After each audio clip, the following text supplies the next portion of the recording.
Eso es una de las cuestiones. Después, nosotros, o por lo menos en mi perspectiva, al empezar a trabajar en un marco de un equipo con bastantes profesiones, distintas profesiones, y desde un marco de la transdisciplina, una de las cuestiones que nosotros continuamente debatimos entre las distintas profesiones a la hora de pensar alguna situación y pensar un abordaje de la intervención, es la cuestión de la psicologización de los problemas sociales, que yo ya lo abordé en marco de ejemplo antes, pero ahora en marco de categoría. La psicologización de los problemas sociales, nosotros desde el trabajo social siempre intentamos alejarnos de esa práctica porque entendemos que las problemáticas o los procesos en el marco también de la salud mental y los problemas sociales en general en las que se encuentran la juventud y en general las personas, tienen, digamos, relación con el contexto social en el que se inscriben, en el que se envuelven, en el que desarrollan su vida cotidiana, ¿sí? Tienen relación con la mirada del otro también. Entonces, pensar los problemas sociales de una persona o en las que se encuentra una persona desde un punto de vista individual y como culpable de esa situación, eh, por lo menos de mi perspectiva no creo que deba ser así, hasta incluso no creo que no se debe pensar intervenciones en ese sentido. Sí, eso no quita ni es contradictorio a pensar la responsabilidad individual, ¿sí? En el marco de las acciones que una persona desarrolla, ¿sí? Por ejemplo, en el marco de elaborar con jóvenes en el sistema de responsabilidad penal juvenil, una de las cosas que se trabaja, más allá de entender de que ningún joven, de que ningún joven le agrada, digamos, tener que enfrentarse a determinadas situaciones y que muchos de los jóvenes se ven arrojados a llevar adelante determinadas prácticas, sí creemos de que hay que trabajar igualmente la responsabilidad individual ante determinados actos desde un marco de responsabilidad, pero no desde un marco de punibilidad. Entonces, en ese sentido, nos paramos de un paradigma de derechos, desde el paradigma del sistema de promoción y protección, y planteamos de que sí, obviamente hay que hacer responsable un proceso de responsabilidad individual, pero no hay que hacerlos pasar, o por lo menos, ojalá, en un proceso de penalidad. Después, otra de las cuestiones es, bueno, la falta y la ausencia e insuficiencia de acompañantes terapéuticos. Me parece, el acompañante terapéutico me parece una de las profesiones fantásticas a la hora de pensar y a intervenir sobre el acompañamiento de la juventud que se va a ver envuelto en un proceso de egreso institucional. Me parece súper necesario la inscripción de más acompañantes terapéuticos en programas provinciales y en programas públicos de intervención en la juventud, porque al pensar de que la autonomía es progresiva, ¿sí? Y al situarnos desde ese sentido, eh, como puse en el ejemplo, o sea, un joven que estuvo 10 años institucionalizado, que durante 10 años no se lo acompañó en un proceso de ir adquiriendo responsabilidades individuales de cuidado o con muchas dificultades, en alguna institución donde hubo más protección que promoción de derechos, arrojarlo cuando cumple 18 años a la vida y afuera de la institución, en realidad, más que afuera de la institución, con decirle, bueno, vas a vivir acá, tenés que ir a esta escuela, tenés que hacer esto, tenés que hacer este trámite del banco, tenés que hacer esto otro, tenés que, bueno, en un marco de angustia también, porque a lo desconocido, bueno, nada, necesitas tener un acompañamiento progresivo en ese sentido, porque si no sería largarlo a un abismo. O sea, ninguno de los que estamos acá, calculo, o por lo menos la mayoría, no nos hemos vuelto en ese proceso tan abismal, digamos, fue más progresivo en el tiempo. La progresividad tiene que estar acompañada de dispositivos institucionales que la trabajen.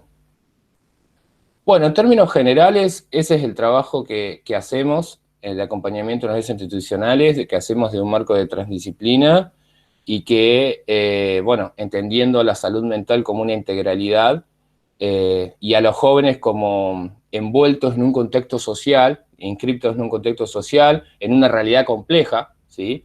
Y a la hora de pensar intervenciones en esa realidad compleja que deban ser también con una complejidad necesaria, bueno, la cooperación, la integralidad de las intervenciones y la coordinación entre las distintas profesiones, más allá de que en algunas situaciones estemos más de acuerdo que en otras, es súper necesaria en el marco de poder lograr esa integralidad que se necesita a la hora de la intervención.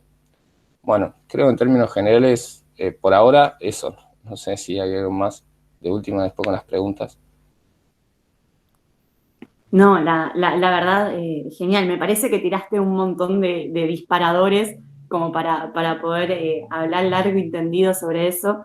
Eh, por lo menos yo creo que, bueno, como dije, para preguntas o lo que sea, está tanto el chat del grupo como tomar el micrófono, pero creo que me quedo un poco con muchas cosas, pero con la problemática más que nada de las instituciones y cómo a veces institucionalizar a una persona implica, cuando no debería ser así, estar años y años dentro de esa institución donde no necesariamente esto que decías, ¿no?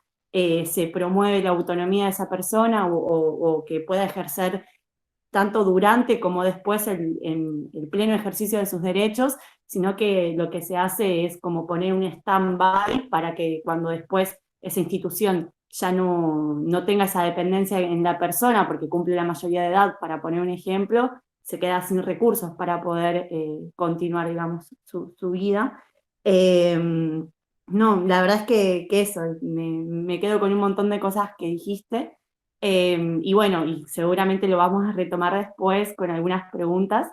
Pero bueno, también le quería dar la bienvenida a Alejandro, que bueno, Alejandro es bueno, psicólogo especialista en gerontología, así que también nos va a poder hablar bastante de eso. Él es coordinador del programa de gerontológico y la residencia posbásica de gerontología del Ministerio de Salud de Cava. También es el realizador del documental Vejeces, que está ahora en Cinear, así que si lo quieren chusmear, la verdad es que está muy bueno. Bueno, dirige distintos grupos de investigación sobre estas temáticas, también ha publicado en varias revistas académicas y es profesor también de distintas universidades del país, tanto de grado como de posgrado, así que va a poder también brindarnos un montón de elementos sobre esta temática. Alejandro, bienvenido, muchas gracias por estar acá. Bueno, muchas gracias a todos, a todas, a todes y muchas gracias por la invitación a participar de este espacio, que particularmente creo que estos espacios de intercambio, de debate, de reflexión, nos ayudan mucho a atravesar esta situación actual, esta situación de pandemia, esta situación también de aislamiento. Y, y por ahí podríamos arrancar por ahí, por este término que recién Simón mencionaba, ¿no? Esto del, por ahí con otras palabras, pero digo, pensar esta cuestión del encierro y de los dispositivos de encierro, me parece que por ahí es una puerta por la que podemos meternos o seguir intercambiando. Eh, a ver, bueno, yo vengo del campo gerontológico, soy psicólogo y la gerontología como disciplina se conforma interdisciplinariamente, es decir, ya es un campo en sí mismo interdisciplinario. Se fue conformando, yo diría, con distintos aportes, pero además o las disciplinas que han ido aportando ese campo han,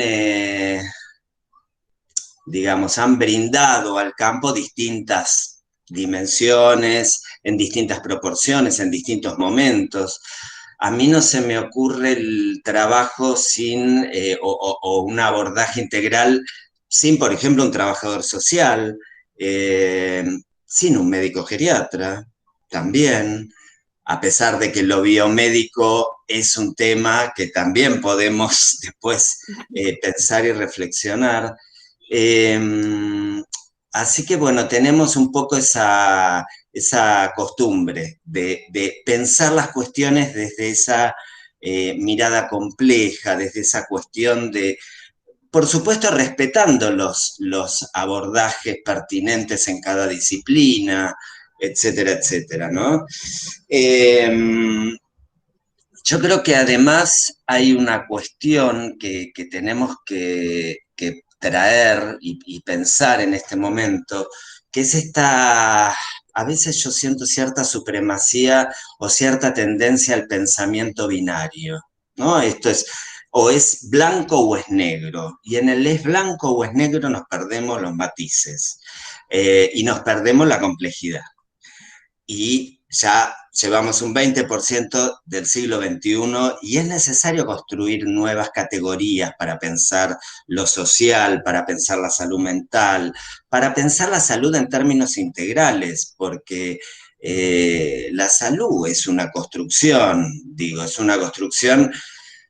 eh, yo adhiero particularmente a la postura de los autores que vienen del campo de la salud colectiva. Entonces, piensan un abordaje en salud integral y piensan muchas dimensiones en relación a la salud. Eh, y las personas, los sujetos, quienes formamos parte de la comunidad, tenemos un hacer importante en relación a esa construcción. Entonces, digo, me parece que es importante también escuchar ahí, ir pensando algunas cuestiones en relación a esos intercambios necesarios. A ver, dicho esto, bueno, como recién decía Camila, yo trabajo en el sistema de salud. El sistema de salud tiene una fuerte tendencia y sigue teniendo una fuerte tendencia a lo biomédico, a la biomedicalización de la salud.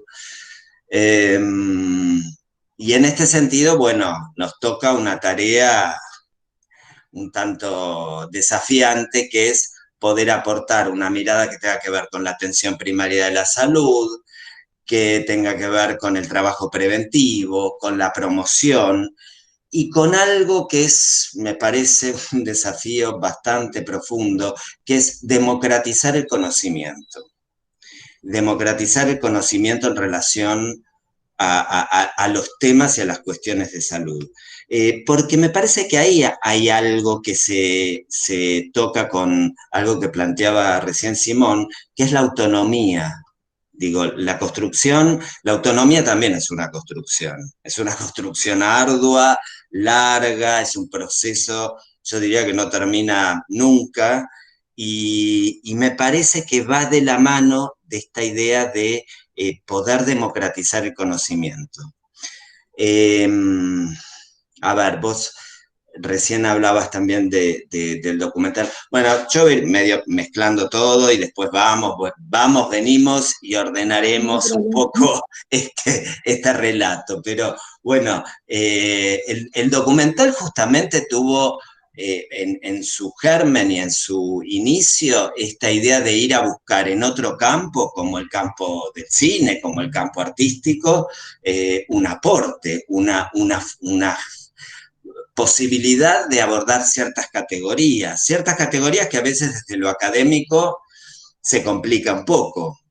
Yo el otro día escuchaba, perdón que traiga esta cuestión, que bueno, que por ahí estuvo circulando en estos días, esto de si abrir los teatros, no abrir los teatros, etcétera, y ciertas argumentaciones que decían hablaban del arte y el entretenimiento.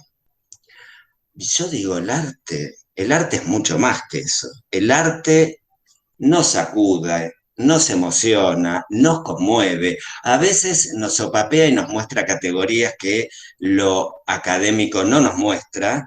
Eh, y digo, mira si no tiene una función importante en este contexto, ¿no? Para pensar, digo, para reflexionar, para traer cuestiones que si no quedan un poco estancadas, ¿no? Quedan como ahí medio varadas, como cuando no sé, un bote se traba en el río y queda medio varado al costado, digo, el arte posibilita un montón de cuestiones. Entonces digo, qué interesante poder ir a buscar a otras disciplinas eh, ciertos conocimientos que enriquecen, que aportan, que agregan complejidad, que agregan matices en este momento donde la tendencia, vuelvo a insistir en esto, es ir hacia lo binario, ¿no? Blanco-negro.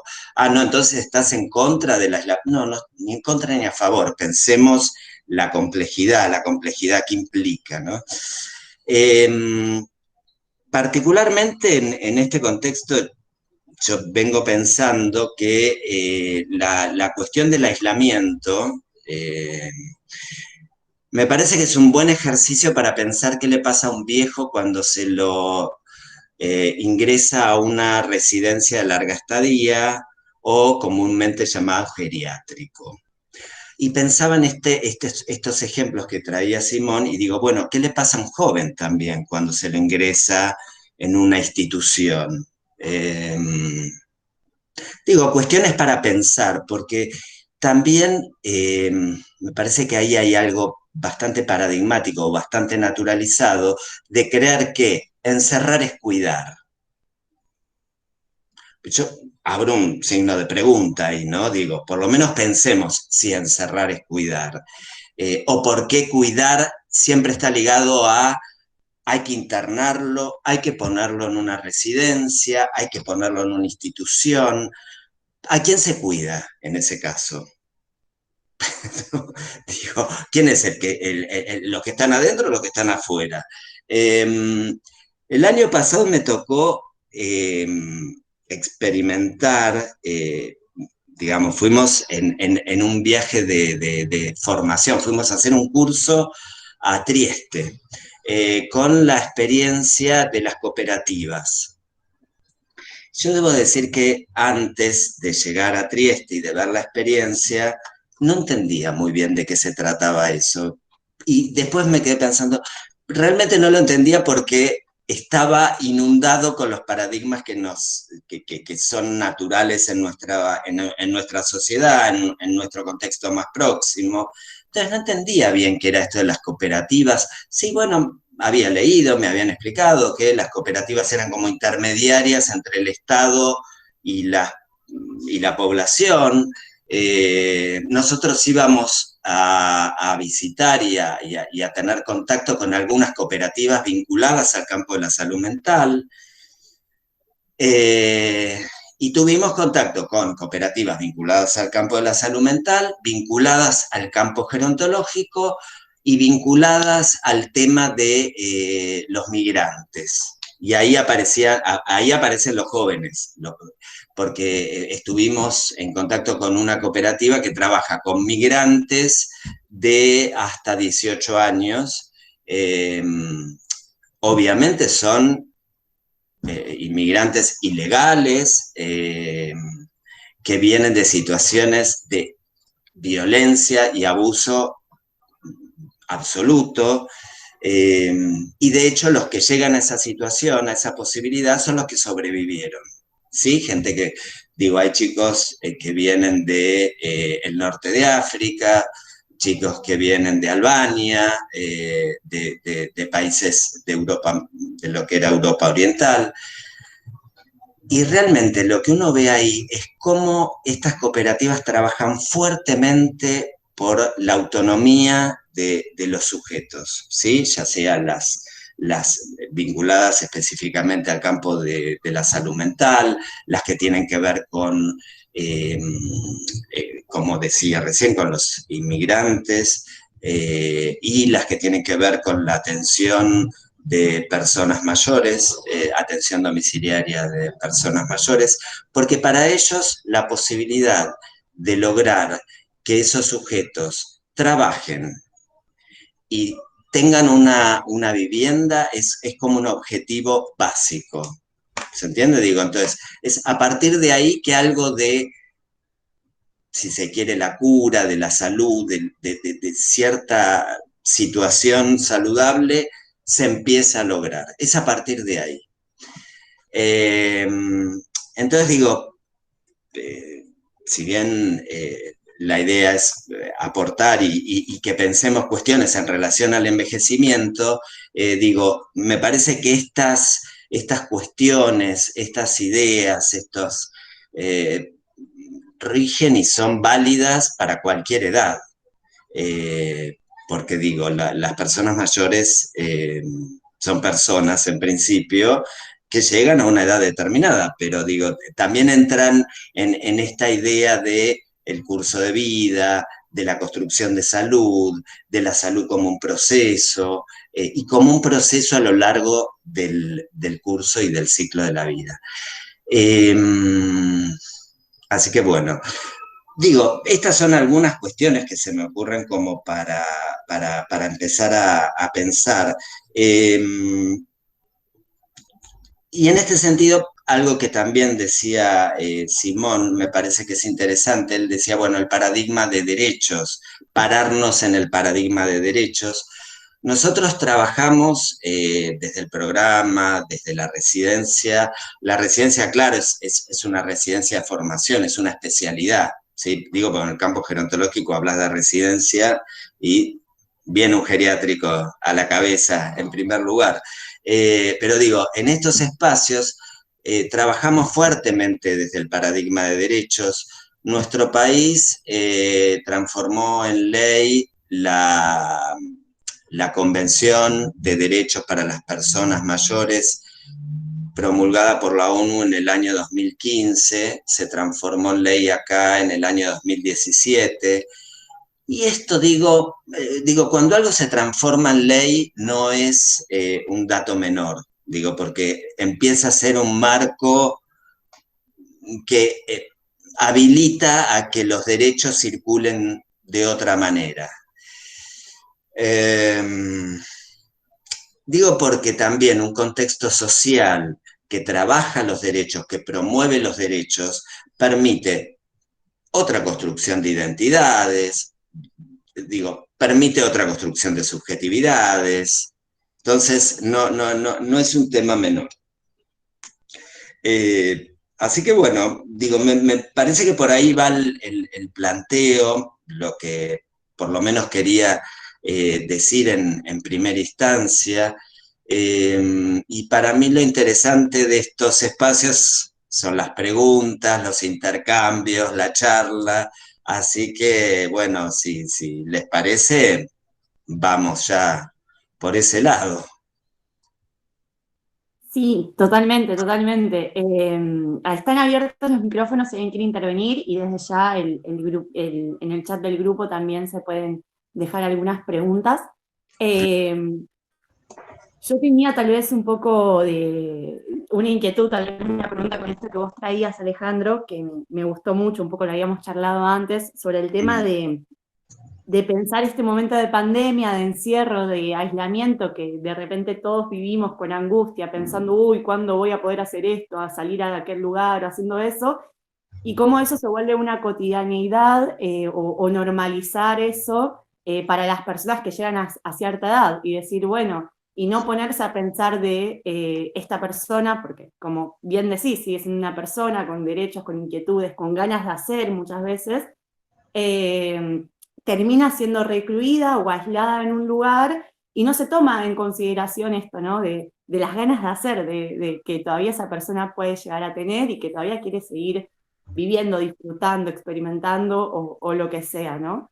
Y eso en un contexto tal vez de sistema que promueve muchas veces esa institucionalización prolongada en todas las etapas, ¿no? Pero más en la cuestión de gerontológica.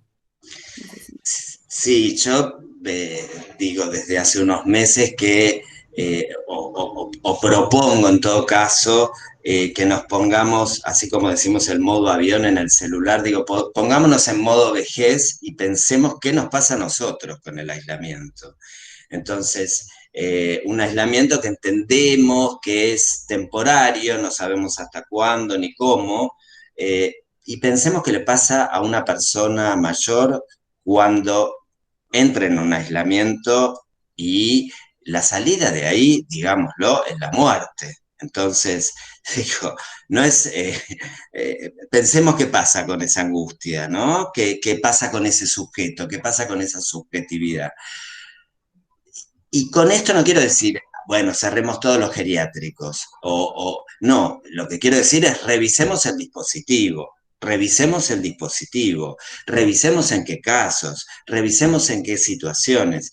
Yo recién les contaba un poquito la experiencia de Trieste y en esa región de Italia, digo, es la región donde se produce la desmanicomialización, que el germen de esa desmanicomialización fue Basaglia, digo que en la facultad en algún momento, por lo menos en mi época se veía, supongo que quizás lo vean en algún momento, o en alguna materia.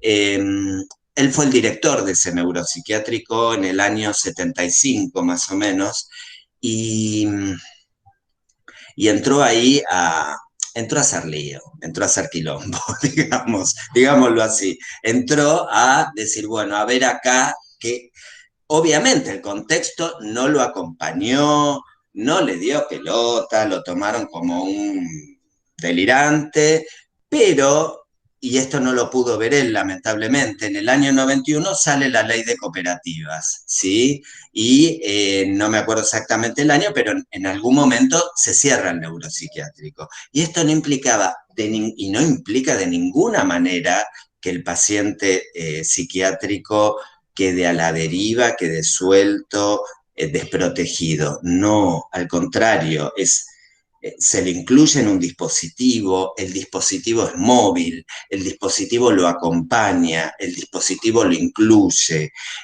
puede trabajar. A ver, la persona que hacía el café, el desayuno a la mañana en el hotel, a la tarde entraba en su dispositivo, digo, y no nos envenenó, ¿eh? En el café no nos puso nada raro, no pasó nada, digo, nada exótico. Está incluido. Ahora, hay un trabajo social también que tuvo que ir acompañando este proceso, un trabajo en la comunidad, digo, porque esa persona puede circular en su comunidad libremente y es contenida por el dispositivo. Y algo también interesante, es un detalle, parece una pavada, pero no es menor. Nadie usa guardapolvo. Vieron que uno acá entra al sistema de salud y hay guardapolvo desde que entras hasta que salís, parece que es como es una marca de clase, ¿no? Fulanito es el profesional, el que atiende. Bueno, olvídate, ahí está quien coordina ese dispositivo, está vestido igual que el paciente, digamos. ¿Por qué? Porque no tiene por qué haber diferencia. Digo, eso también tiene que ver con democratizar algunas cuestiones, que democratizar el conocimiento, entregarle el conocimiento también al otro. Eso es una forma de cuidar, porque también por lo menos en nuestro país, seguimos muy abrochados a la idea de atención. Hay que atender tantos pacientes, la idea de atención, que no es lo mismo que la idea de cuidado. La idea de cuidado es otra cosa. La idea de cuidado es ver más allá, es ver la integralidad en la atención de esa persona, es humanizar a esa persona, es entenderla en su contexto. Eh, y cuando uno no entiende el contexto, ser un poquito más respetuoso, cerrar la boca. Pero me parece que esas son cuestiones que tenemos que promover, que tenemos que empezar a instalarlas, a visibilizarlas. Algo que uno podría decir, bueno, por decir un rasgo interesante de lo que pasó en estos tiempos, es la vejez se visibilizó. Digo, la vejez en algún punto se visibilizó, mal, bien, con anteojos a veces un poco anacrónicos, con categorías un poco del siglo pasado, pero bueno, será cuestión de ir proponiendo nuevas categorías para revisar ciertas situaciones y ciertas cuestiones y entender también qué vejeces empiezan a existir en este siglo XXI, que ya son distintas, diversas fueron siempre o deberían haber sido siempre, pero bueno, hay que empezar a visibilizar eso, ¿no? Eh, bueno, Yo, Alejandra, con esto que me traías, me tiraste un montón de cosas, pero quería, antes de meterme con esto de la vejez y cómo se visibilizó, y tomando un poco lo que decía Simón, pensaba en esto de la comunidad, ¿no? De preparar a la comunidad, y se me venía esto del aislamiento y esto que decías al principio de a quién se cuida al momento de encerrar o aislar. Y pensaba en lo poco preparados y preparadas en general que estamos para poder empezar a cambiar estos paradigmas que en realidad con la ley de salud mental se debería haber hecho desde, o se debería haber preparado el terreno o empezar a trabajar desde antes, ¿no? Con miradas más desde lo comunitario, con miradas más de empezar a sacar de eje estos neuros y pensar otras alternativas de intervención, de trabajo donde pueda estar la interdisciplinaridad también como un nivelador. Y nada, me venía también en la mente esto que decía Simón de la falencia a veces que hay de acompañantes terapéuticos, por ejemplo, que son una pata fundamental y que muchas veces no es que no haya gente que estudie o que haga acompañamiento terapéutico, sino que no están los recursos para poder solventar todo ese recurso humano para poder abordarlo. Y le quería preguntar a Simón, con todo esto de que él labura ahí en eso, si dentro de las instituciones donde labura se prevé antes del momento de externación alguna política para que esa autonomía, para que esto de brindar herramientas sea fehaciente o no, se hace una realidad o todavía no, todavía estamos como a medio camino en eso. Sí, sí, sí, en realidad el trabajo que hacemos nosotros lo hacemos antes de unos años antes, por lo menos 1 o 2 años antes de la externación, si se le quiere poner una palabra. El tema es que ahí te encontrás lo que generalmente pasa en las instituciones, como pasa cuando surgen nuevos paradigmas, que son el choque de resistencias, digamos. De resistencia de prácticas, ¿sí? Que se ven envueltas en las prácticas institucionales. Entonces, como para aclarar, nosotros, o sea, los paradigmas conviven, digamos, no es que un paradigma desaparece cuando surge un nuevo paradigma. Siempre hay una convivencia de los paradigmas. El tema es qué paradigma toma la hegemonía en cada momento histórico. Por ejemplo, y a partir de esta pregunta, bueno, que más o menos te la contesté, pero me deriva a otra cuestión que me faltó hablar de lo que fue hace los 4 años anteriores en la provincia de Buenos Aires. No quiero dejar de nombrarlo, más allá de la gestión que existía, pero creo que es necesario nombrarlo.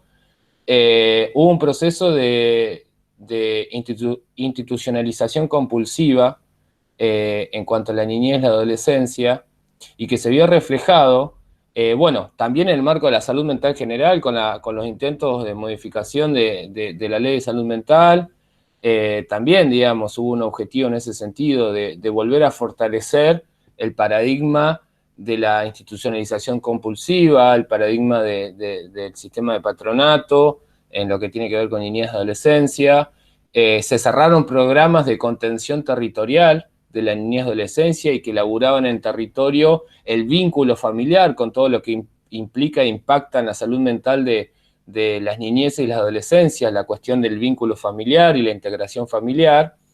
En todo ese proceso, creo que en la carrera ustedes ven lo que es la psicología evolutiva, bueno, todo lo que es la relación familiar de la niñez impacta en lo que es la conformación de su psiquis, digamos, en los primeros momentos de los primeros años de la vida, en la adolescencia, va marcando, digamos, a la persona. Entonces se fueron cerrando los programas de abordaje territorial en los barrios y se fueron generando programas como en el que estoy yo, que abordan más la intervención desde que el joven está institucionalizado. Entonces, ¿qué pasa con ese doble juego? Cuando se cierran, por un lado, los programas que laburan más en lo que es el territorio, lo que es la comunidad del joven, del niñe, en su barrio, o sea, programas donde laburan desde esa territorialidad, vos cerrás esos programas, pero abrís programas que laburan desde el momento en el que el joven está institucionalizado. Entonces lo que se da en ese proceso es una compulsiva institucionalización de la juventud y de la niñez, ¿sí? Eso no hay que dejar de decirlo porque hubo un proceso en estos 4 años que pasaron de ir a profundizar esa institucionalización. Se cerraron, por ejemplo, programas que laburaban, en esto que decía Alejandro, programas que laburaban, lo importante es laburar lo ambulatorio, ¿sí? En la contención y en el acompañamiento. Se cerraron programas que laburaban lo ambulatorio y se profundizó la institucionalización en estos lugares más cerrados. O sea, se fue a profundizar todo ese proceso de manicomialización que nosotros venimos desde hace bastante tiempo tratando de dejar atrás. Bueno, ese paradigma, digamos, empezó a tener, a cobrar una hegemonía que estaba haciendo, que la estaba perdiendo cuando iba tomando más hegemonía el paradigma más desde una perspectiva de derechos. Por eso no hay que desconocer de que los paradigmas conviven, los paradigmas no desaparecen, el tema es que en algún momento toma una hegemonía un paradigma en desmedro del otro, pero en cualquier momento y por cualquier decisión política, el paradigma puede volver a tomar hegemonía, por eso no hay que dejar de luchar nunca. Totalmente. Ahí, no sé si Alejandro, si estás, creo que en un momento te perdimos, pero creo que ya volviste, ¿puede ser? Sí, perdón, quise silenciar el micrófono y apreté al lado. Es un problema visual, evidentemente. Sí, no, absolutamente de acuerdo con esto que plantea Simón, porque sí, los paradigmas y la hegemonía de ciertos paradigmas, y además, sí, entender qué pasa con estas cuestiones quizás que forman como la parte más profunda del escenario, que es la hegemonía del neoliberalismo, del capitalismo, que promueven otras cuestiones. Porque también uno tiene que pensar, ¿falta de recursos o los recursos se usan para otra cosa? Y no para estas, digo, porque nosotros somos un programa gerontológico, y digo, somos un programa, no tenemos otra estructura. Eso ya habla del lugar que la vejez o el envejecimiento tiene para una política de Estado de la ciudad, por lo menos. Sí tiene mayor estructura en desarrollo social, que tiene una visibilidad política diferente, ¿no? Entonces, ahí la cosa, y absolutamente un atravesamiento político distinto también. Entonces, estas cuestiones también hacen, ¿no? A cómo se configuran estos espacios, estas posibilidades de intervención. A ver, nosotros desde el programa encontramos en el trabajo en red un trabajo fenomenal, fabuloso, digo, porque nosotros armamos una red que existe por normativa, alguien estaba distraído evidentemente en ese momento, desde el año 97. Yo estoy trabajando en salud desde el más o menos año 2000. O sea, hace mucho tiempo. Entonces, digo, me ha tocado atravesar distintos momentos y situaciones. Incluso distintos momentos y situaciones estructurales en relación al espacio gerontológico dentro de salud. Pero la red se ha vuelto un espacio y una modalidad muy interesante. Es una red integrada por equipos gerontológicos que funcionan en primer y segundo nivel de atención. Equipos heterogéneos porque también se conforman un poco a la luz de ciertos intereses que aparecen en relación a lo gerontológico en estos efectores, digo, intereses de profesionales, intereses de algunos profesionales que pertenecen a distintas disciplinas. Y ahí vamos nosotros a ver cómo podemos colaborar en la conformación de ese equipo, en la formación de ese equipo, si hace falta capacitación, si hace falta cierto trabajo de cooperación técnica.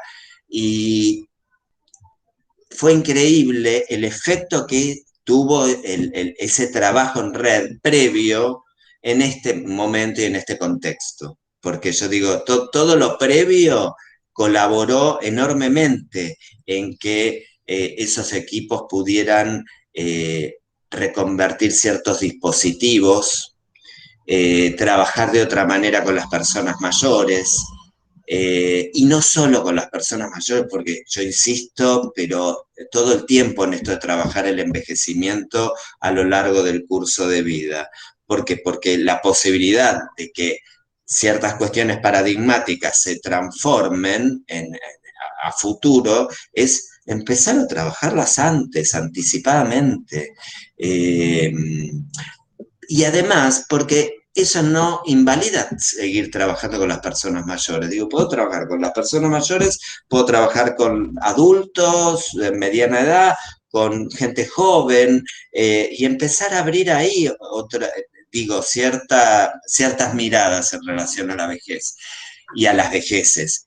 El tema del envejecimiento no es un tema atractivo de por sí, en términos sociales, esto hay que asumirlo, y los gerontólogos tenemos que empezar a derribar esta idea que tenemos muy hacia adentro de la disciplina de suponer que la vejez es el paraíso. Yo digo, no es ni el paraíso ni es el infierno, en lo posible. Entonces, una forma también es salir del campo, salir y mirar qué pasa en otros espacios, ir y bueno, y provocar algo en otros espacios, en otras disciplinas, en otras especialidades. Por ahí nos tiran algún cascote, bueno, no es nada grave que nos tiren algún cascote, y a veces nos tiran algunas flores, entonces entre las dos cosas compensamos. Pero para mí es importante promover esa mirada. Bueno, es lo que venimos haciendo, es lo que venimos intentando, y eso apunta justamente a que algo del paradigma se transforme. Y tratamos también, me parece, de no culpabilizar al que, al que habita ese paradigma anacrónico o con una mirada más sesgada, más prejuiciosa. Bueno, tratemos de tender puentes, pues si no, no logramos nada. A ver, hay un ejemplo claro que pasó en la ciudad al principio de esta pandemia.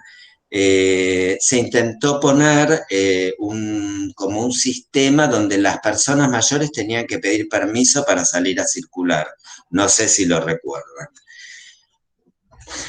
Dijimos, a ver, esto lo primero que hace es atentar contra la Convención Interamericana de Derechos Humanos de las Personas Mayores. Primer cuestión. Hay una ley, señores, mírenla, y esta medida es ilegal. O sea, ya ni siquiera es una cuestión de discutir paradigmas, es una cuestión de discutir la legalidad de. Ok, la medida volvió para atrás. Entonces digo, bueno, el trabajo preventivo, el trabajo gerontológico de años, ciertos actores interviniendo y opinando acerca de esa medida, hicieron que la medida volviese para atrás. Digo, pero bueno, hay que estar atento, ¿no? Hay que estar ahí mirando y bueno, y poniendo ahí la palabra donde hay que ponerla cuando algo de esto ocurre. Pero es cierto, como decía Simón, los paradigmas conviven, están en tensión, y algunos paradigmas cuentan con más fuerza que otros. Hay que también saberlo. Pero bueno, nada, es seguir peleando y seguir proponiendo el debate, el intercambio, la discusión. ver qué podemos lograr. Sí, con eso me quedo con lo que dijeron los dos, que es esta cuestión de poder tomar palabra en los debates y en las temáticas que hoy en día están sucediendo y estar atentos a cómo en el contexto se aplican algunas cosas o no, se dejan de aplicar, se ponen en relieve algunas cosas y otras se ocultan o se dejan. Me parece que eso es crucial y es un poco también el objetivo de este espacio, ¿no? Generar estos espacios donde se pueda problematizar, donde se pueda rever, donde se pueda pensar también, ¿no? Cómo hoy en día está funcionando todo esto o están coexistiendo todas estas cosas. Yo quería leer algunos de los mensajitos que estaban en el grupo de WhatsApp, que uno es más como un aporte a lo que estaba diciendo Alejandro y el otro es una pregunta para Simón. El aporte para Alejandro es, bueno, muy inteligente lo que dice. En General Roca hay centros de días para los adultos mayores y se podía ver justamente cómo la vejez podía verse de otra forma que no implicaba el encierro en un geriátrico. Cuando lo comparás con el hogar de ancianos, la autonomía y salud mental de los primeros era remarcable. Y bueno, y dice que creo que la fortaleza estatal de brindar estos derechos debe ser clave, eso lo decía Victoria. Y Denny, para Simón, decía que cuando él hablaba de psicologización de los problemas sociales, se le ocurría que qué podemos hacer si estamos aportando soluciones individualizadas que no atacan el origen del problema. Que era un poco esto, ¿no? De la individualización de problemas sociales a individuos o a sujetos específicos que muchas veces te limita, ¿no? Un poco el panorama.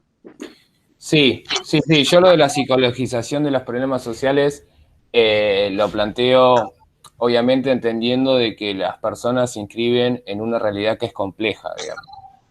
Desde ese lugar lo planteo.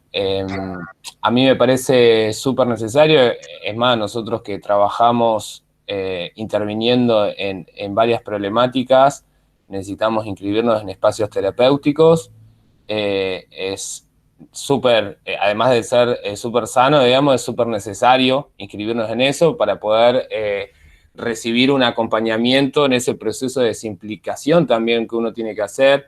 Cuando Alejandro hablaba de inscribirse, yo me acuerdo en la carrera cuando teníamos un espacio de gerontología y nos daban, digamos, material para leer sobre intervenciones en gerontología. Uno de los materiales decía, bueno, lo difícil de intervenir en el área desde el punto de vista de que nosotros vamos a pasar a ser parte de esa situación en algún momento de nuestra vida, digamos. Esos son también la necesidad de procesos de desimplicancia, digamos. En la juventud también ocurre, cuando laburamos con la juventud también ocurre porque nosotros también nos hemos visto envueltos en algunos procesos y quizás las identificaciones empiezan a aparecer en los procesos de intervención, digamos. Entonces, el no sobreponer una visión individual propia nuestra hacia la otra persona, digamos, por ejemplo, en estos procesos de acompañamiento de autonomía, es muy necesario no anteponer nuestro proyecto ideal, digamos, en la otra persona, ese imaginario que uno también tiene y que la vida misma fue construyendo, digamos, cada persona tiene que desarrollar su propio proceso, digamos, con sus propias particularidades, con sus propios tropiezos, si se quiere. El tema es acompañar para que esos tropiezos no sean tan fuertes, digamos, como el sistema, digamos, muchas veces lo lleva, digamos. Pero sí, la idea es generar y crear esas herramientas, digamos, aportar en la generación de herramientas para que la propia persona con esas herramientas pueda desarrollar ese proceso de autonomía, digamos, y construyendo su propio proyecto, obviamente en un marco de Estado de Derecho, en un proyecto, en un marco legal, digamos, porque tampoco es que, o sea, hay que limitar un poco en eso, pero bueno, la idea es que cada persona pueda inscribir su propia identidad y subjetividad en ese proyecto. Y después, con respecto estrictamente a la psicologización de los problemas sociales, lo planteaba desde un punto de vista de poder intervenir en esas situaciones de un marco de complejidad, no solamente desde el plano de responsabilizar al individuo del problema que tiene, digamos, como el responsable de ese problema, sino entender que los problemas sociales son parte de una realidad compleja y que necesitan de intervenciones complejas también. Entonces, no solamente intervenir desde el plano del espacio terapéutico, sino también intervenir desde el plano de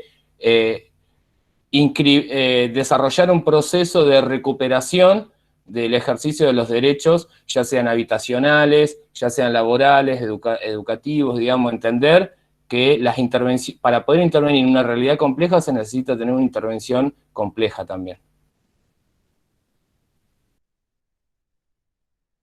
No sé, Alejandro, si querés agregar algo más con eso. Sí, totalmente de acuerdo. Fue un planteo que se hizo acá en la ciudad, bueno, el planteo lo hice yo en realidad, porque en algún momento cuando se propuso un dispositivo para abordar la problemática de personas mayores viviendo en villas, eh, justamente lo que dije es, un dispositivo binario para una problemática compleja va a ser agua. Va a ser agua por todos los costados y además de avasallar los derechos, etcétera. También ahí la cosa se modificó un poco, ¿no? Se logró que por lo menos se abordara desde otra cuestión, desde otra situación. Porque digo, la problemática tenía que ver con el hacinamiento, pero la propuesta era cambiar un hacinamiento por otro, con lo cual era un poco raro, digamos, ya de por sí. Eh, y en relación a lo que comentaba Victoria del Roca, entiendo que debe ser del Instituto Roca de Rehabilitación. Sí, el Instituto Roca tiene, por lo menos tenía hace varios años, yo después perdí contacto directo, pero tenía un centro de día también para personas mayores o estaban en eso. Eh, Había una profesional que formaba parte de la red gerontológica, pero por diferentes cuestiones, digamos, institucionales y organizativas de su trabajo, no pudo seguir participando de la red. Pero sí, sí, era interesante eso. Y por supuesto, al ser un dispositivo abierto, más funcionando como un centro de día, eh, obviamente tiene otro impacto, para mi gusto más interesante, que el de la institucionalización, porque a veces la institucionalización es por problemas de vivienda. Entonces, no por cuestiones que requieran realmente una institucionalización, digo, que tienen que ver con la vulnerabilidad, digo, cuando aparece, por ejemplo, una demencia, una situación de mayor complejidad que requiere un abordaje permanente, digo, que por un tema habitacional se institucionalice una persona, es algo que marca claramente el fracaso del dispositivo, porque el problema habitacional se resuelve de otra manera.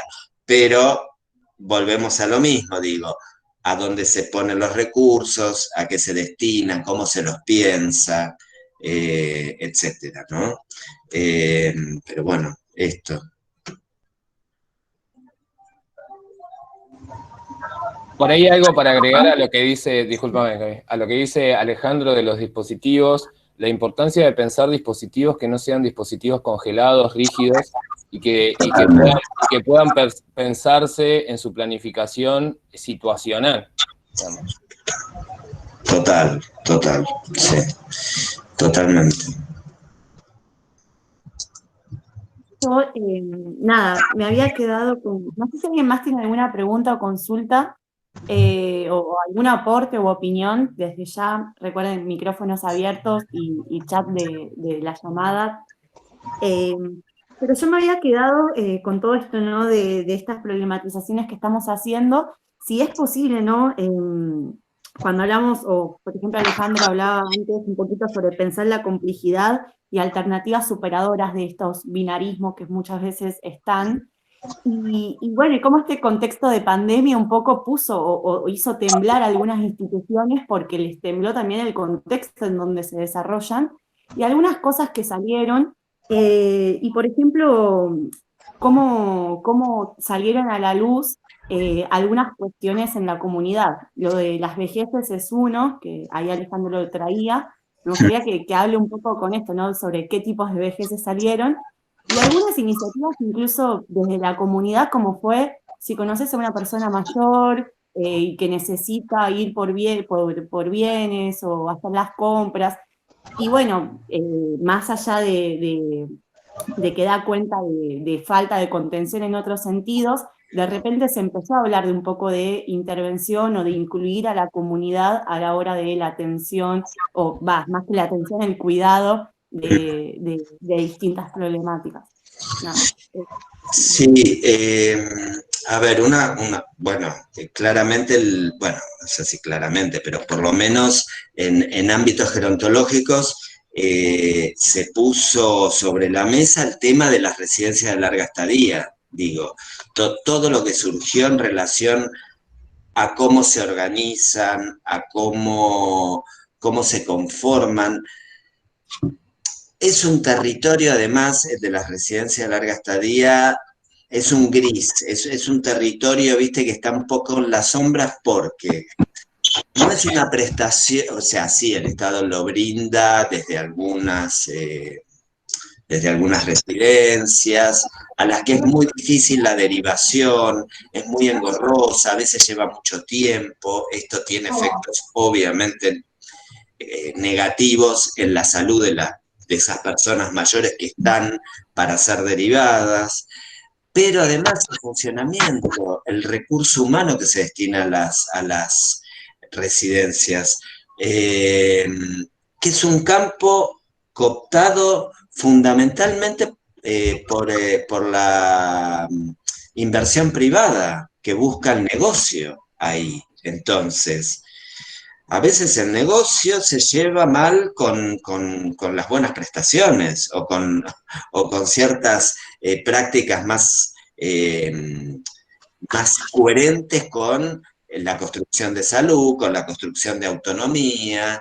Entonces, esto creo que, por suerte en algún sentido, se empieza a poner de relieve, se pone en la mesa, se pone, digo, hay gente en el ámbito del Ministerio de Salud de Nación que está pensando, bueno, qué hay que plantear en relación a las residencias. No hay una ley nacional que regule las residencias de larga estadía.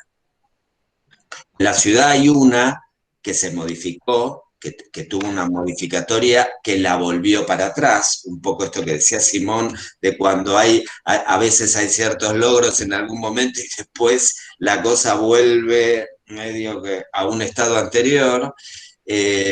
Digo porque la nueva ley o esa transformación quitó la mirada interdisciplinaria, quitó ciertas cosas que la ley anterior contemplaba.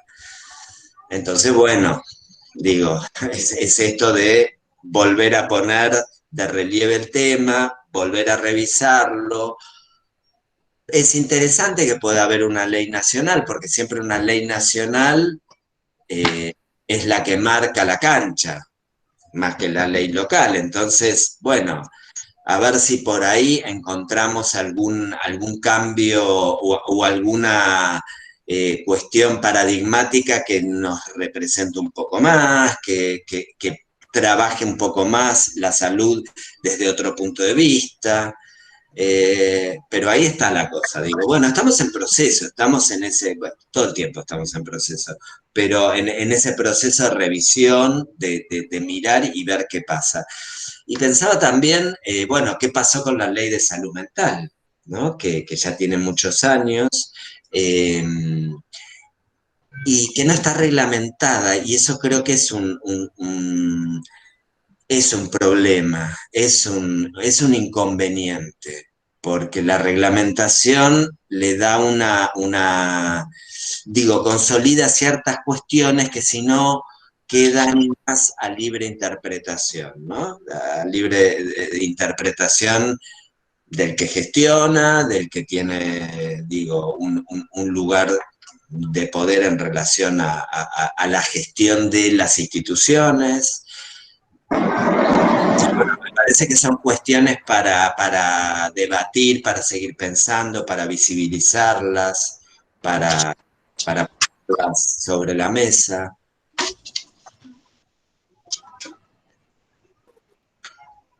Sí, totalmente. Me parece que es como el puntapié para poder seguir pensando y craneando esas alternativas. Sí. Eh, bueno, no sé si alguna otra persona quiere comentar algo, tal vez traer alguna opinión o alguna pregunta para que podamos seguir. Sí, hola, ¿cómo están, Ale? Simón, yo soy Sol, de Sur también. Quería preguntarle a Simón, me quedé con esto que decía Alejandro, de por una cuestión habitacional, institucionalizar, digamos, a alguien. Tenía entendido que no hace mucho se está cambiando en relación a la violencia intrafamiliar, siempre se sacó al menor de la casa, ¿no? Para llevarlo a un hogar, alejando, digamos, a la víctima del agresor y no al agresor de la víctima, ¿no? Y como que ahora se está repensando, bueno, alejar al agresor de la casa y no al menor, digamos. No sé, eso yo había escuchado de oído, esto lo tengo de oído, y me vino cuando hablaron de esto de institucionalizar, cuando en realidad hay un agresor en la casa muchas veces. No sé si me Sí, expliqué bien. no, sí, en términos generales lo escuché, lo veo una bocina en el medio y medio que me corté Sí, me pasa lo mismo. en la pregunta, pero bueno, la generalidad la escuché. No, mirá, en términos concretos no sé bien eso que me preguntás. Sí, obviamente es una de las cuestiones cuando las medidas de abrigo son por cuestiones de violencia. Si bien la medida de abrigo es el último recurso de intervención, digamos, muchas veces termina siendo el primero o el segundo, digamos. Eso en la práctica ocurre, pero sobre todo ocurre por la ausencia de otros dispositivos de abordaje territorial, digamos, Claro, esa es la realidad. Intervenir hay que intervenir, digamos. El tema es que si vos no tenés instituciones que puedan desarrollar o programas que puedan desarrollar un abordaje de intervención territorial en el lugar, digamos, de seguimiento, de acompañamiento también, digamos, esa violencia, digamos, termina siendo continuada claro, y termina produciéndose lo que termina, o sea, lo del el último lugar pasa a ser el primero, digamos. claro, Entonces, claro. esa es la cuestión, cuando si vos tenés o sea, un sistema de promoción y protección, tenés una ley en la provincia de Buenos Aires que nació antes que la nacional, eso también hay que tener en cuenta, nació antes que la nacional, pero todavía no tiene las instituciones acorde para poder implementarla. O sea, entonces, ahí hay una cuestión y sobre todo en esa reglamentación que planteaba Alejandro, también tiene que ver la reglamentación en este sentido. Digamos, poner en cabeza de quién hay responsabilidad para tal cuestión, poner qué tipo de instituciones se necesitan para poder aplicar esa ley en su máxima integralidad, del principio al final, porque la ley por sí misma, sin bajar a una realidad y sin generar las instituciones que le puedan poner el cuerpo a desarrollarla y sostenerla en el tiempo y en los distintos espacios territoriales, termina siendo una ley vacía. Termina marcando un paradigma, pero después en la práctica termina ocurriendo esto. Digamos, lo que hay que generar son esas instituciones para que sí, digamos, para que al menor, igual al niño, digamos, o sea, con la nueva ley cambia la perspectiva del menor, digamos, eso también hay que empezar a incorporar, digamos, esos nuevos términos, porque también hablan detrás de este cambio de paradigma. Al niño y al adolescente, obviamente que hay que tratar de protegerlo en el marco de su núcleo familiar, digamos, Claro. por ese impacto que yo planteaba que genera ese desarraigo, digamos, de su familia, porque es su familia, digamos. Obviamente hay que separar al agresor desde ese lugar, pero también, y hay que entender de que se necesita un programa o una institución estatal que pueda sostener ese acompañamiento, porque ese separar al agresor también tiene un impacto Sí, lógico. en ese momento. Entonces, se necesita tener esos espacios. Muchas veces en algunos barrios termina siendo la salita digamos, la que cumple esa función de manera con lo que tiene, digamos, con los recursos que tiene, hasta incluso algunas salitas no tienen psicólogos que puedan acompañar ese proceso y lo termina siendo el enfermero, digamos, o el médico que trabaja en la salita. Eso es una realidad, digamos, no hay que irse muy lejos para conocer esa realidad, pero por eso, o sea, hay que empezar a defender la ley de sistema de promoción y protección, pero desde un plano de solicitar de que se generen las instituciones para poder llevarla adelante de manera integral. Claro, no, incluso acá en la ciudad, en los hospitales, digamos, chicos y chicas en situación muchas veces de calle o de violencia terminan internados en hospitales con otros chicos cuando funcionan distintos dispositivos, digamos, como para después institucionalizar o ver qué es lo que está pasando con la familia y demás, pero eso a veces lleva muchísimo tiempo y están en un hospital, digamos, un hospital general estoy hablando. Bueno, ahí en ese sentido creo que es más o menos lo que, o podría traerlo en relación a lo que planteaba Alejandro, que muchas veces la cuestión habitacional termina llevando al encierro, digamos. Claro. Los pibes en situación de calle tiene que ver mucho con eso, o sea, son pibes que no tienen el recurso habitacional porque obviamente vienen de todo un proceso de problemática o de necesidades, digamos, producto de la mayoría de los pibes se fueron de la casa por situaciones de violencia, digamos, ahí está la primera vulneración estatal porque el Estado no pudo llegar a contenerlo, a protegerlos, digamos, antes que ocurra eso. Después están 2 o 3 años en situación de calle, digamos, tampoco el Estado está presente ahí, y después el Estado, cuando se hace presente, los institucionaliza, digamos. Claro. Entonces, bueno, ese mecanismo de institucionalización, ¿qué efecto tiene en el joven? Digamos, es sacarlo de la calle para que la gente de bien, entre comillas, no lo vea en la calle y no vea la necesidad de una parte de la juventud y la niñez que hoy existe, y que dentro de unos años esté y después cuando cumpla 18 salga de la institución, egrese, o lo abordamos.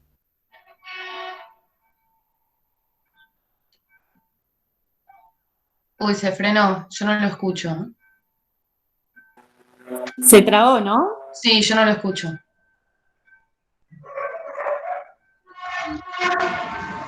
Bueno, ahí un poco, ahora esperemos a que se vuelva a conectar, creo que debe haber algún problema de conexión, pero ahí Lili Coso también agregaba esto, ¿no? Que hay medida de abrigo para proteger al menor y por eso lo priorizan en lugar de sacar al agresor, como que hay más, según lo que entiendo, si no Lili también puedes tomar la palabra, como que hay más dispositivos para separar a ese menor que dispositivos para atender esa situación de violencia. Que es un poco a veces lo que sucede. Sí, es más urgente también, ¿no? No sé, Lili, si tiene activo el micrófono.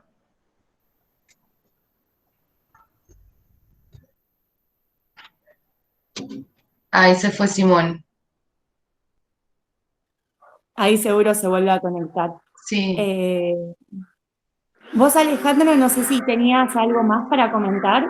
Sí, bueno, algo que me quedé pensando en relación a lo que planteaba Simón y lo que iban charlando ustedes, de esto digamos, sacar al adolescente o al niño de su ámbito y, bueno, con la intención de protegerlo pensaba también qué intervención se hace con el agresor o con el violento, ¿no? Digo, también.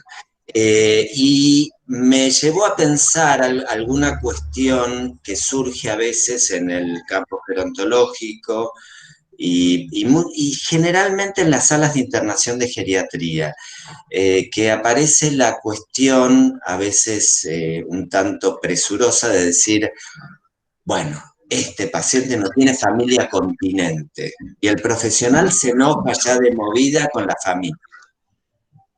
familia o con ese grupo vincular. Digo, primero revisemos qué entendemos por familia, qué entendemos por ese grupo vincular. A ver, paremos un poco la mano y pensemos eso. Y segundo, cuestión es, pensemos la historia de ese viejo o de esa vieja, de esa persona mayor, en relación a esos vínculos. porque digo, si resulta que, que este hombre que está internado, esta persona mayor, fue un padre violento, digo, pues, ¿qué derecho tengo a exigir que esa hija se haga cargo de? Digo, Claro. ¿entiendes? Digo, ahí hay que revisar algo de esa historia, pues si no, viste, el médico llega con el manual y dice, familia, y ya Ausente. estigmatiza a la familia, a la hija, al hijo o a quien sea. Muchas veces enfrente de los pacientes, yo he visto. Absolutamente. Y vos Sí, decís, no, primero revisá la historia, pero no para castiguemos al claro. viejo. Digo, pero para entender que ahí el rol profesional tiene que contemplar esto y no pensar que hay un hijo abandónico, una hija abandónica, que a veces hay una situación donde yo digo, si una hija fue víctima de violencia por parte o de abuso por parte, pongámosle, de ese padre, no, digo, ahí el equipo profesional tiene que pensar otra modalidad de intervención, que no es ponerle la etiqueta rápidamente a la hija o al hijo prejuiciosamente, porque No, ahí digo, claro. lo que intervienen son los prejuicios o lo que yo llamo los automatismos profesionales. Los automatismos, ¿viste? Es como automático, como respirar, ¿viste? Que el respirar es un automatismo. Bueno, el gerontólogo a veces también reacciona por automatismo. Digo, no, pará, revisemos, pensemos. Y digo, y ahí generar otra modalidad de intervención, pensar cuál es la intervención, pensar cómo trabajar justamente con el servicio de trabajo social, eh, pensar algunas cuestiones, ¿no? Sí, Pensar no, la complejidad de la situación. tal cual, ¿no? Como decía Simón, no anteponer, digamos, los valores de uno o yo pensar qué es lo mejor para el otro, desde todos los ámbitos, creo yo, ¿no? Porque, y estigmatizar, como bien decías vos, muchas veces yo lo he visto, yo, bueno, soy acompañante terapéutico y he trabajado en hospitales y en hogares, y he visto la violencia que hay de parte de profesionales de hablar de las familias enfrente de los pacientes. Y yo trabajo con adolescentes y con chicos. Y vos te quedás, ¿qué? Porque están ausentes, porque no sabes si qué es lo que pasó, si realmente pueden, si tienen, digamos, el acceso, si pueden hacerse cargo, ¿no? De esa persona, cómo es, ¿no? O sea, hay un montón de preguntas, como viendo decís vos, que uno se tiene que hacer antes de juzgar y decir, bueno, no, que no está, es ausente, que no se hace cargo, y más enfrente del paciente. Totalmente. Simón, volviste.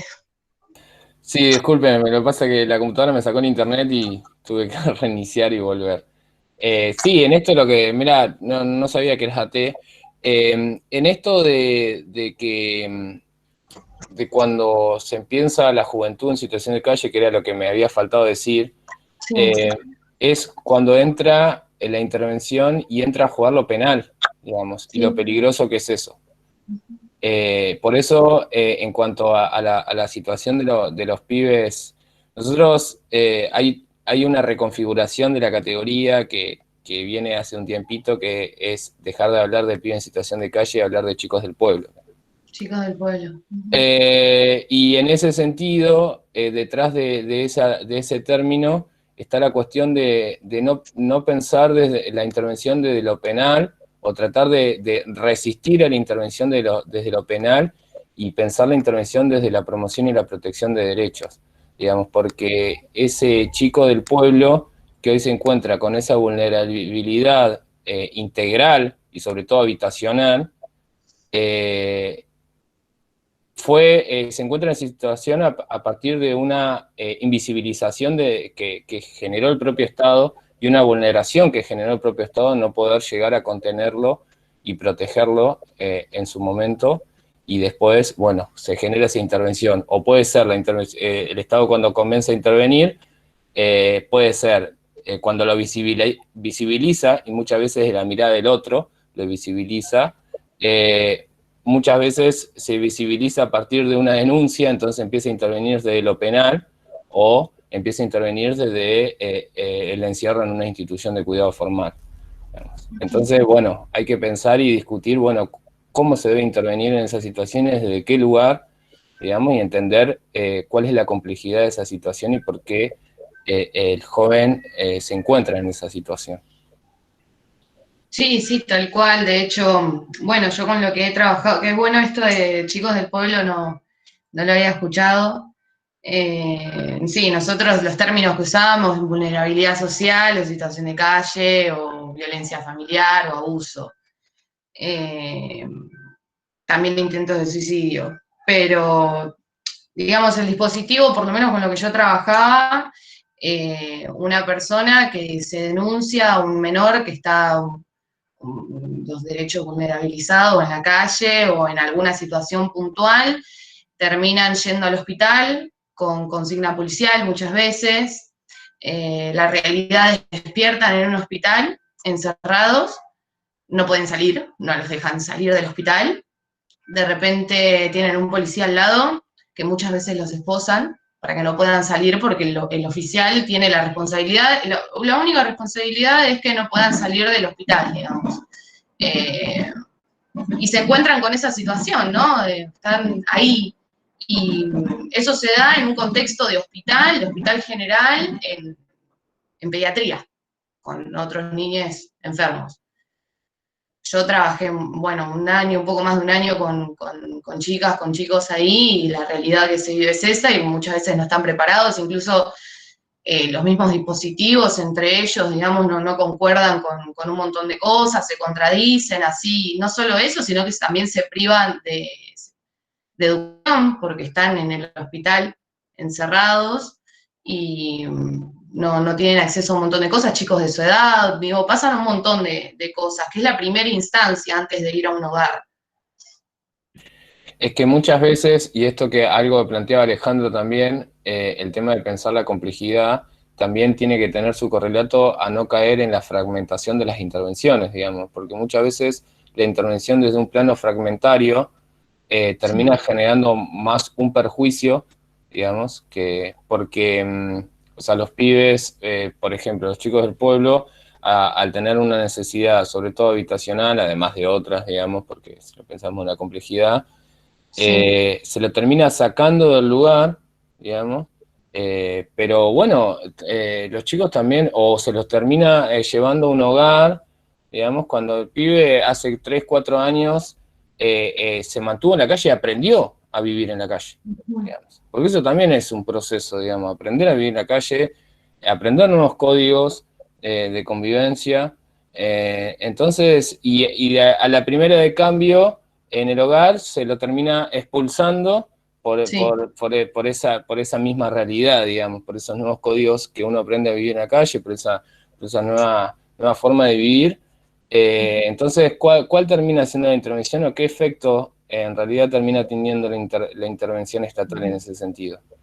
A mí se me ocurre, por ejemplo, no sé, nosotros hemos laburado también con pibes que han egresado de forma unilateral, porque eso también es bastante complejo, algunos términos, el egreso unilateral, digamos, cuando un pibe se va de un hogar, porque tampoco digamos que los hogares son lugares paradisíacos, o sea, no es así.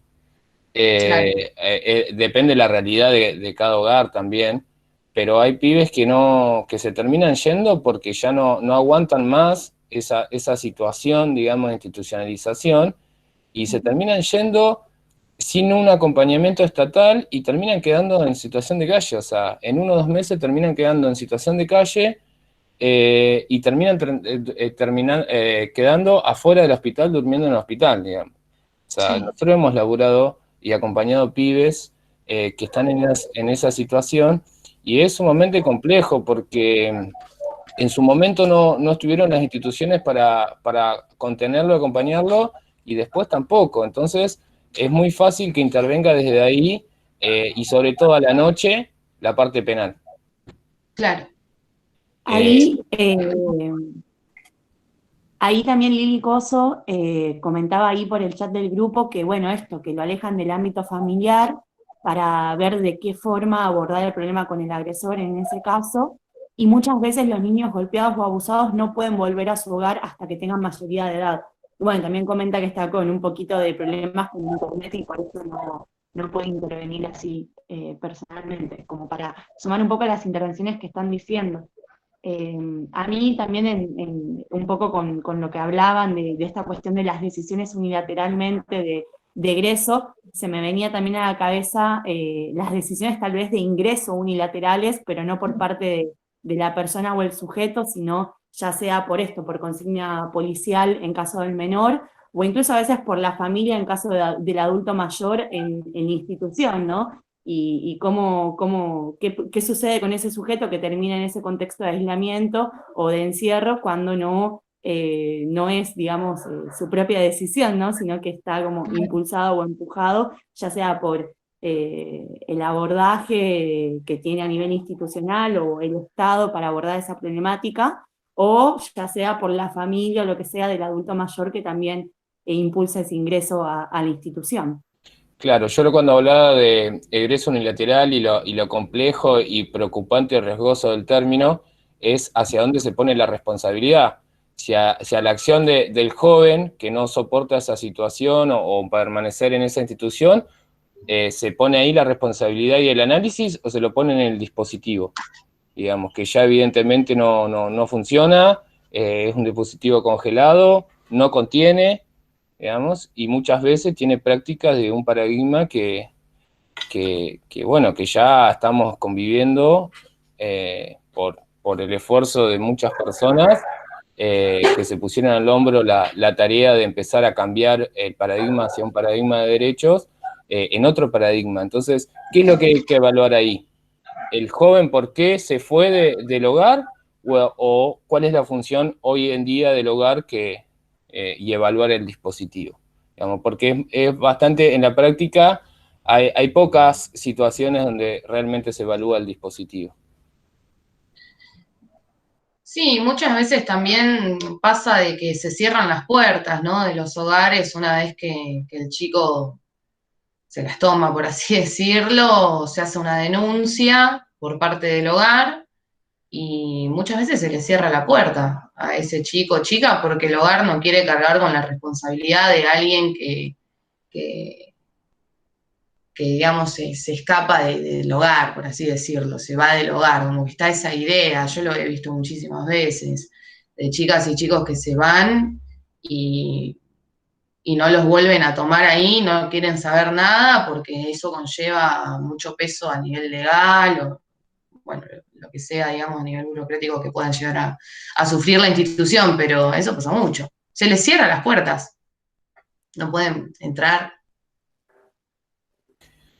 Ahí Luis Maces deja también un mensaje por el chat del grupo que dice, bueno, muchas gracias por la invitación, brillantes ideas, Camila, Simón y Alejandro, un espacio sumamente interesante para el intercambio.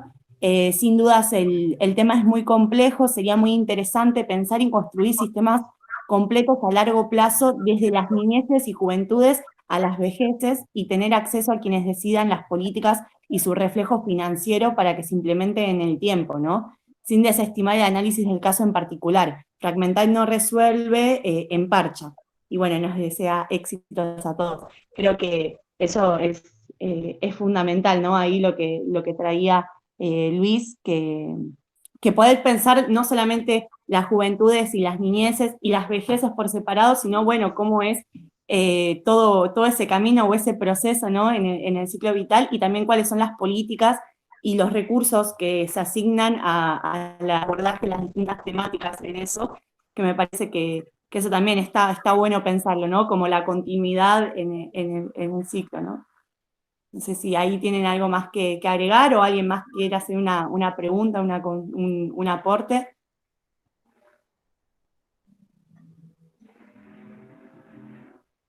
No.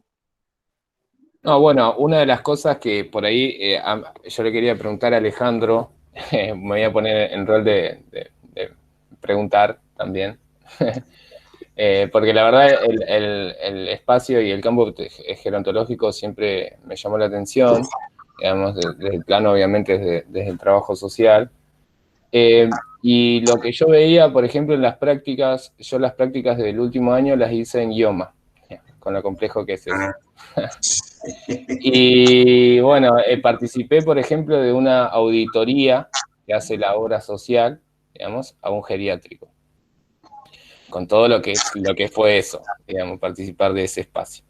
No, ¿cómo funcionan las obras sociales, digamos, en el marco de la intervención de las políticas públicas? También, porque es algo con lo que desde el plano profesional en la intervención también articulamos, digamos, con el tema de, bueno, las pensiones, cómo funcionan esos límites también al acceso de algunos derechos. ¿En relación a los geriátricos? Sí, en relación a la vejez, digamos.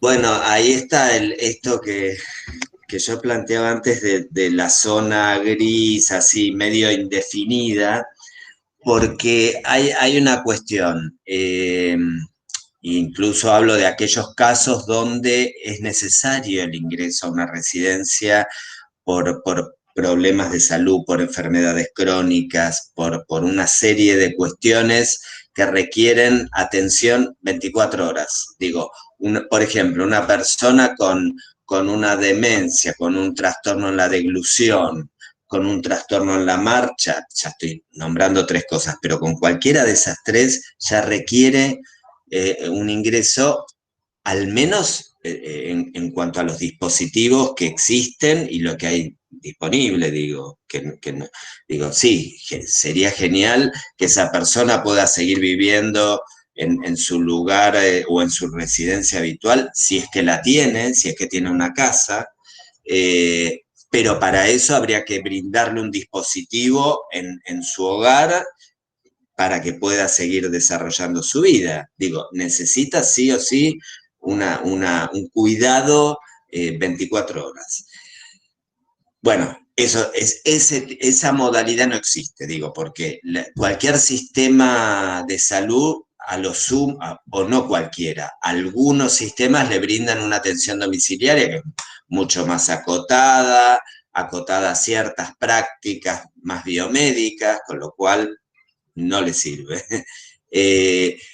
Y las obras sociales tienen, sí, mayor o brindan, no digo que de una manera sencilla, pero sí brinda la posibilidad de ingreso a una residencia a larga estadía. Las prepagas no. El sistema público lo brinda, pero con estas dificultades que yo comentaba antes, que con mucha demora en la derivación, entonces eso que genera que una persona que, por ejemplo, tuvo una ACV, quedó con una demencia vascular, quedó con trastornos en la marcha, en la deglución, a veces tiene que esperar 1 año, 2 años para la derivación.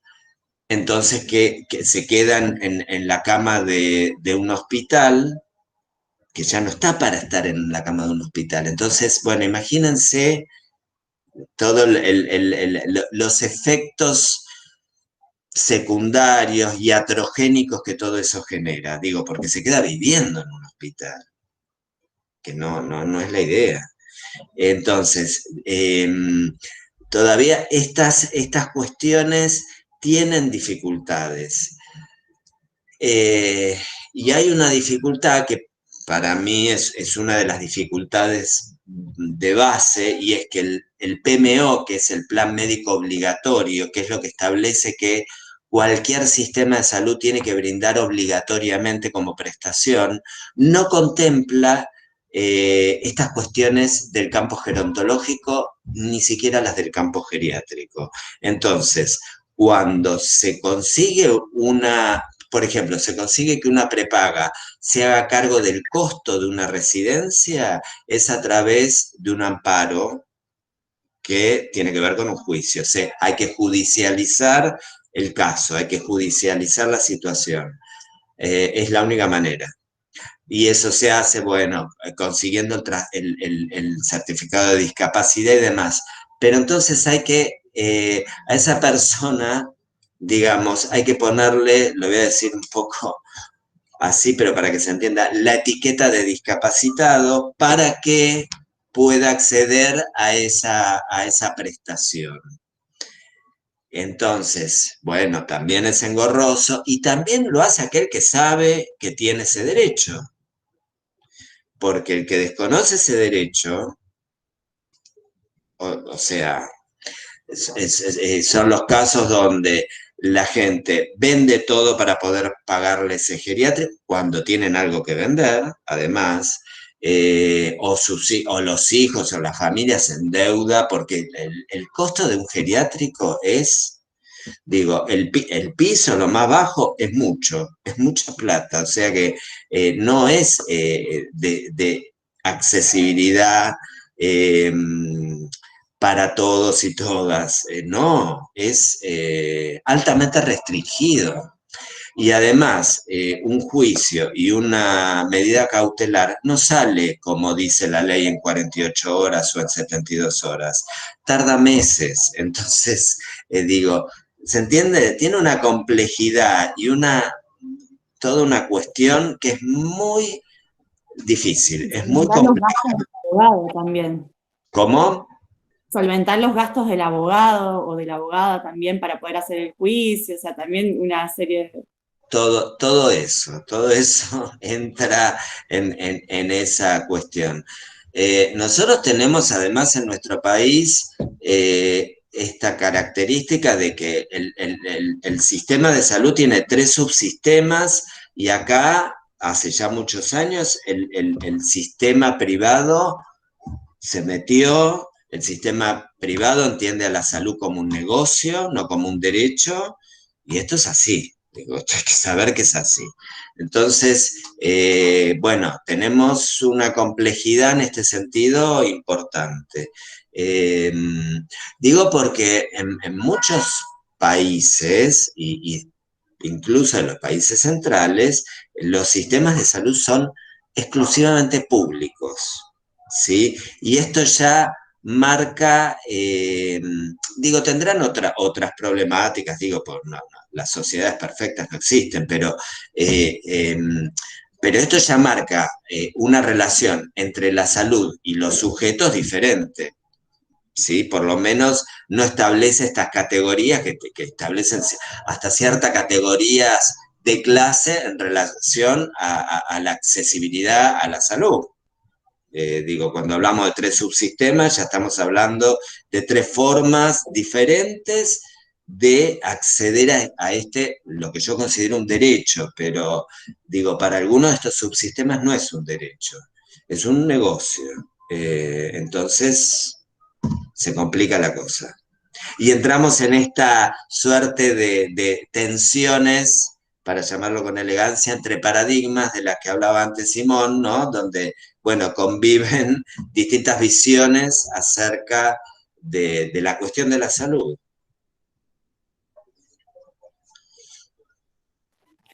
Sí, No sé si bueno, contesto a la pregunta que hacía Simón, pero bueno. Sí. ¿Sí? Es por el tema de, bueno, en la juventud también pasa, digamos, en la juventud, en las situaciones de discapacidad, digamos, Total. ese gris, digamos, donde muchas veces se cae en el certificado cuando en realidad se podría ir por otro lado, pero muchas veces se cae por la necesidad material, digamos, del acceso a una pensión para poder solventar determinados espacios que desde el mismo Estado y del mismo sistema de salud pública no se termina pudiendo garantizar. Además, pensemos esto, digo, si uno piensa en los jóvenes y las jóvenes, en los adolescentes, en las niñas, digo, también el tema de la violencia se lo suele vincular casi unidireccionalmente con la pobreza, ¿no? Parece que los chicos de otras clases sociales no tienen problemas de violencia, no sé. Sí, tal cual. Para los sistemas privados no, eso no existe. Claro. No sé. No existe la violencia, no existe el abuso, no existe, entonces se transforman en estigmas, esto que ustedes decían antes de el adolescente en situación de calle, que hay que sacarlo de ahí porque, ¿no? Porque ya se le va poniendo una etiqueta también, se le va poniendo esta etiqueta tremenda.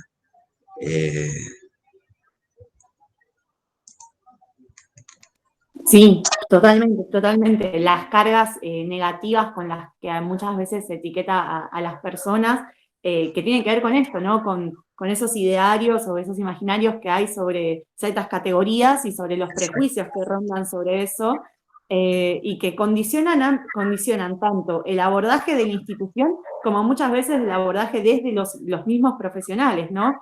Que también cargamos o vamos a cargar también con eso, que tiene que ver con nuestra formación, que tiene que ver con cuáles son los paradigmas que andan dando vuelta, con nuestra historia también de vida, con todo eso que puede llegar a condicionar a la hora de eso, y por eso también un poco celebrar estos espacios donde poder, a nuestra formación poder agregarle también algunas miradas que muchas veces no están en los lugares más institucionales de esa formación, ¿no? En la facu, en los lugares que podemos acceder, para poder repensar y deconstruir algunas cosas y volver a construirlas, salir de estas cuestiones binarias o de estos conceptos tan prefabricados que muchas veces hay, y animarse a pensar en esa complejidad, ¿no? Y en el abordaje en esa complejidad, en las alternativas en esa complejidad, para poder pensar una salud mental integral,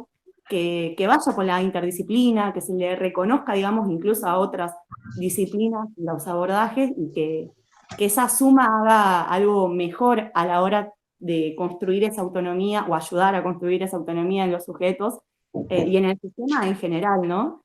Que me parece que tenemos largo camino para trabajar y para pensar en eso, y está bueno que de a poquito vayamos, como futuros profesionales, vayamos metiéndonos en eso, porque no sé bien quién de los dos había comentado, pero la formación, el aprendizaje es una herramienta también que nos permite transformar el sistema de salud o el lugar donde nos estamos desenvolviendo hacia lo que nosotros queremos o creemos que es mejor, y hay que animarse a eso. Seguramente lo que pensemos que es mejor ahora, en unos años igual va a cambiar y se va a reformular, pero va a ser si estamos ahí metidos y pensando formas de esto, ¿no? De prevenir, de promover, de accionar y de ser parte de eso, porque somos parte de ese sistema de salud y de esa protección, cuidado, atención o todo lo que venimos comentando.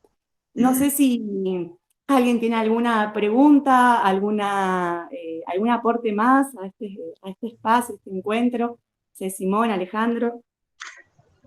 Bueno, yo quería compartirles una imagen, si se puede, creo que sí, ¿no? En presentar ahora, creo.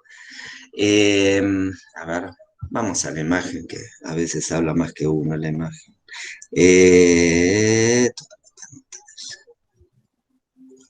A ver, ¿y dónde tengo que ir? Yo quiero ir acá. ¿Estoy haciendo bien? Hay una opción que dice compartir pantalla y te da la opción esta ventana o pantalla completa. Cualquiera de las dos, pero tener abierta la imagen para que Tengo que tener abierta la imagen. A ver, ¿dónde? ¿Qué Creo problema? que dice presentar ahora o algo así. A ver, esperen que vamos a abrir la imagen. Y acá, presentar ahora.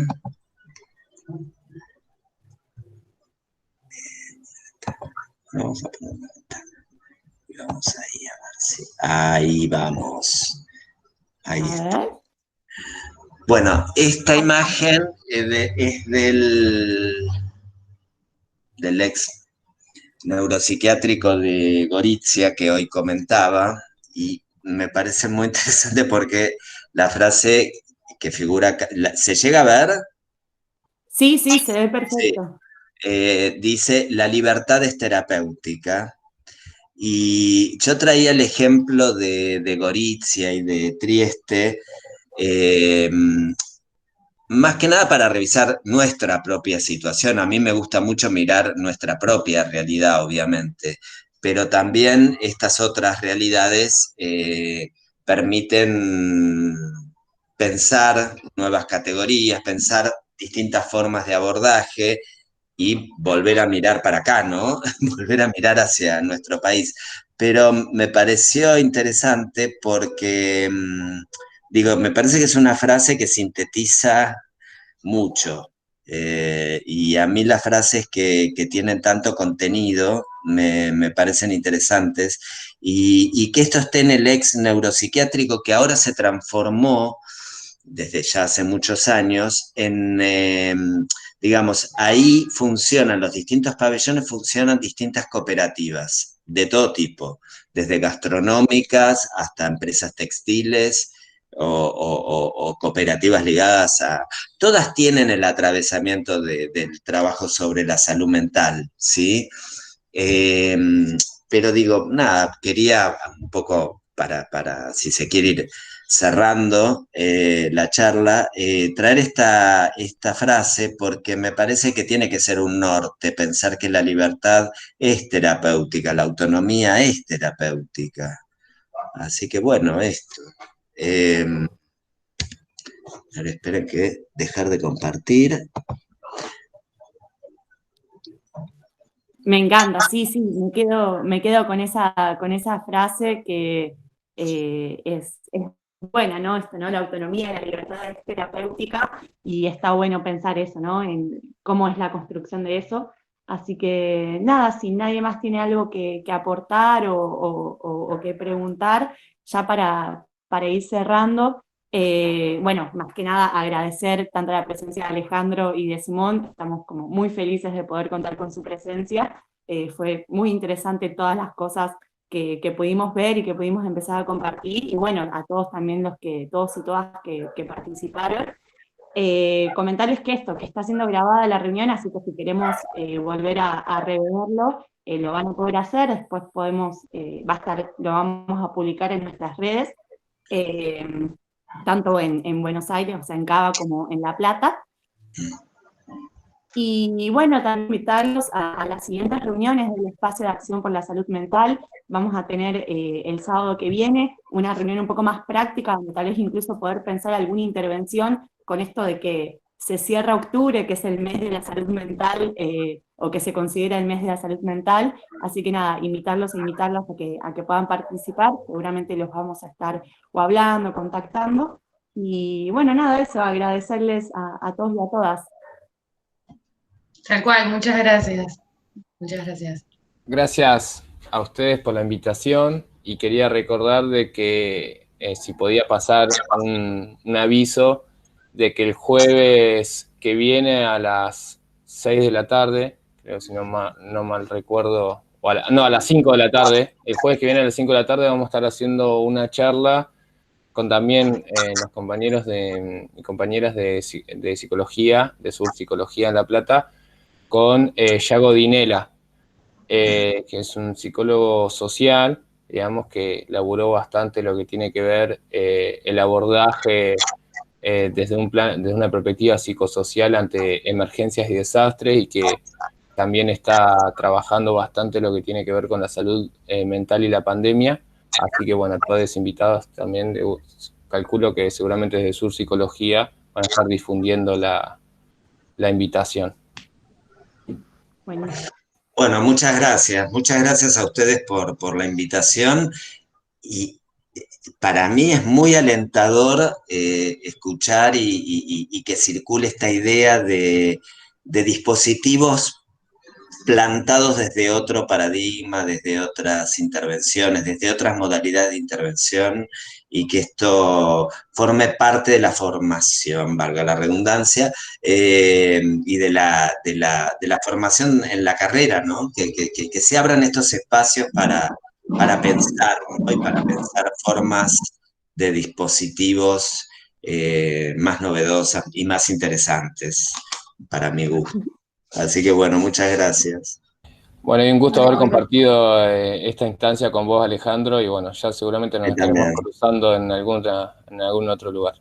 seguro, seguro. Un placer.